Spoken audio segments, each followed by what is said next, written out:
This is my son Logan here, and I'm going to tell you a French story this time. Harold est le crayon violet.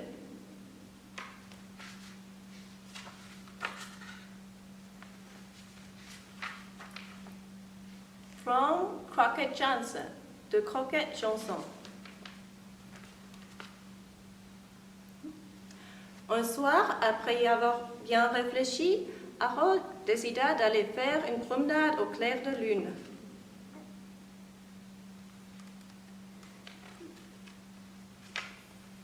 Mais il n'avait pas de lune, et Harold avait besoin d'une lune pour une promenade au clair de lune.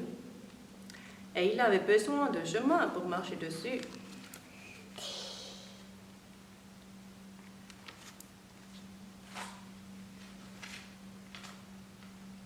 Il fit un chemin bien droit pour ne pas se perdre. Et il partit en promenade, son crayon violet à la main.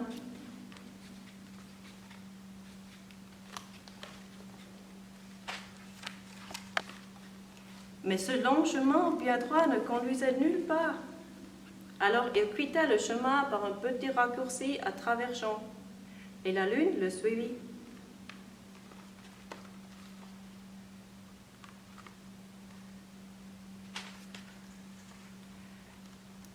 Le raccourci conduisait à un endroit où il aurait dû y avoir une forêt, pensait Harold. Il ne voulait pas se perdre dans le bois. Alors, il fit une toute petite forêt avec un seul arbre dedans.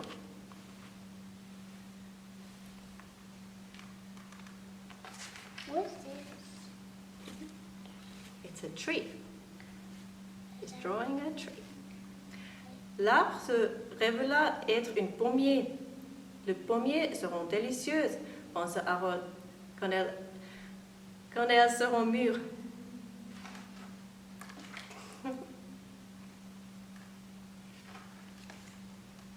Alors, il mit un dragon effrayant sous l'arbre pour garder les pommes. Ce dragon était terriblement effrayant.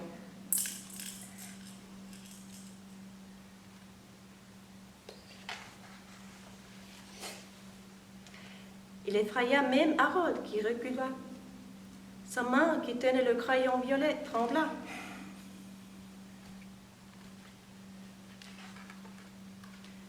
Soudain, il comprit ce que se passait. Trop tard, il était tombé à l'eau.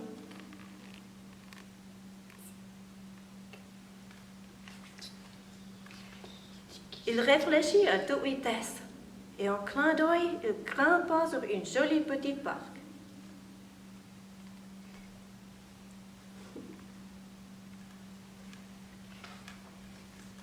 Il hissa vite la voile et la lune navigua avec lui.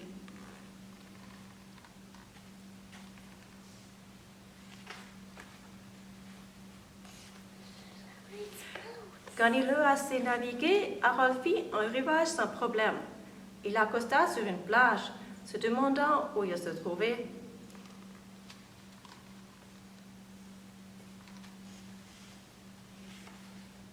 La plage de sable rappela à Harold le pique-nique. Le souvenir de pique-nique lui donna faim. Alors, il installa un joli pique-nique tout simple.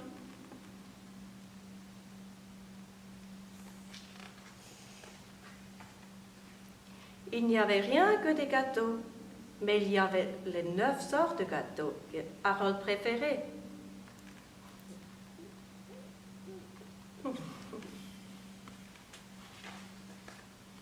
Quand Harold finit son pique-nique, il avait beaucoup de restes. Il ne supporterait pas de voir autant de bons gâteaux gaspillés.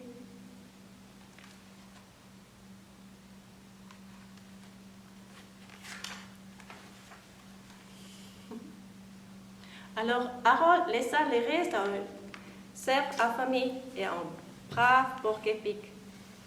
Puis il repartit à la recherche d'une colline pour voir où il se trouvait.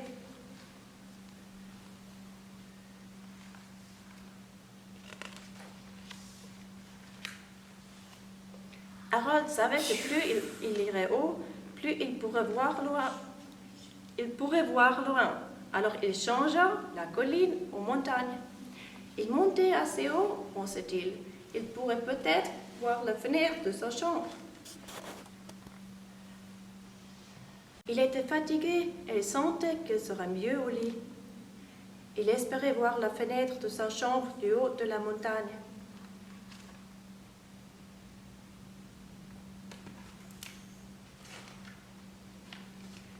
Mais au moment de regarder de l'autre côté, il glissa. Et il n'avait pas d'autre côté. Il tombait dans l'air léger.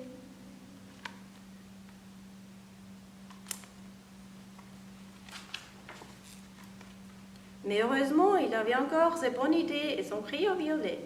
Il fit un ballon et s'accrocha à lui.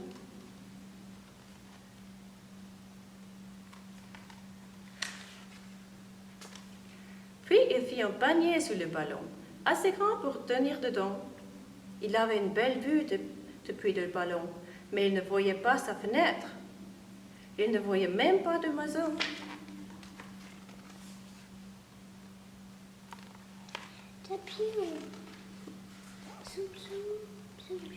Alors, il fit une maison avec deux fenêtres et il posa le ballon sur une pelouse juste devant.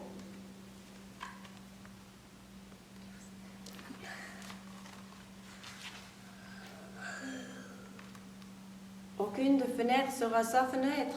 Il réfléchit pour savoir où elle pouvait se trouver.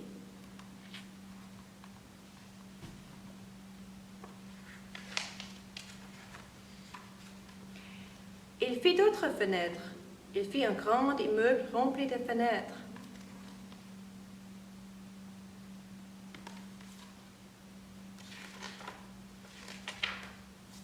Il fit plein d'immeubles remplis de fenêtres. Il fit une ville entière remplie de fenêtres.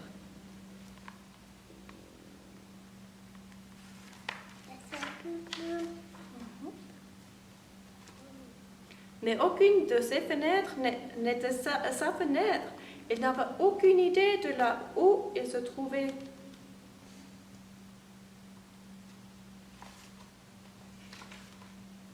Il décida de demander à un policier. Le policier montra la direction qu'Harold prenait de toute façon, mais Harold le remercia quand même.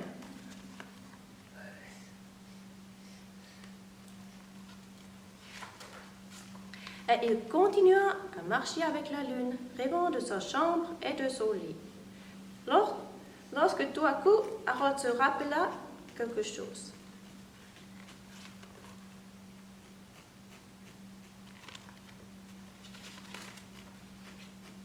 Il se rappelait l'endroit où se trouvait sa fenêtre, que la lune brillait dans le ciel.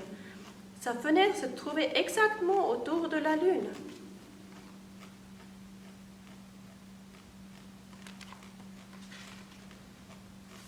Ensuite, Harold fit son lit. Il grimpa dedans et dessina une couverture.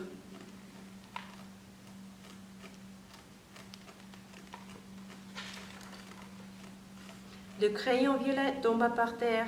Harold tomba de sommeil et s'endormit.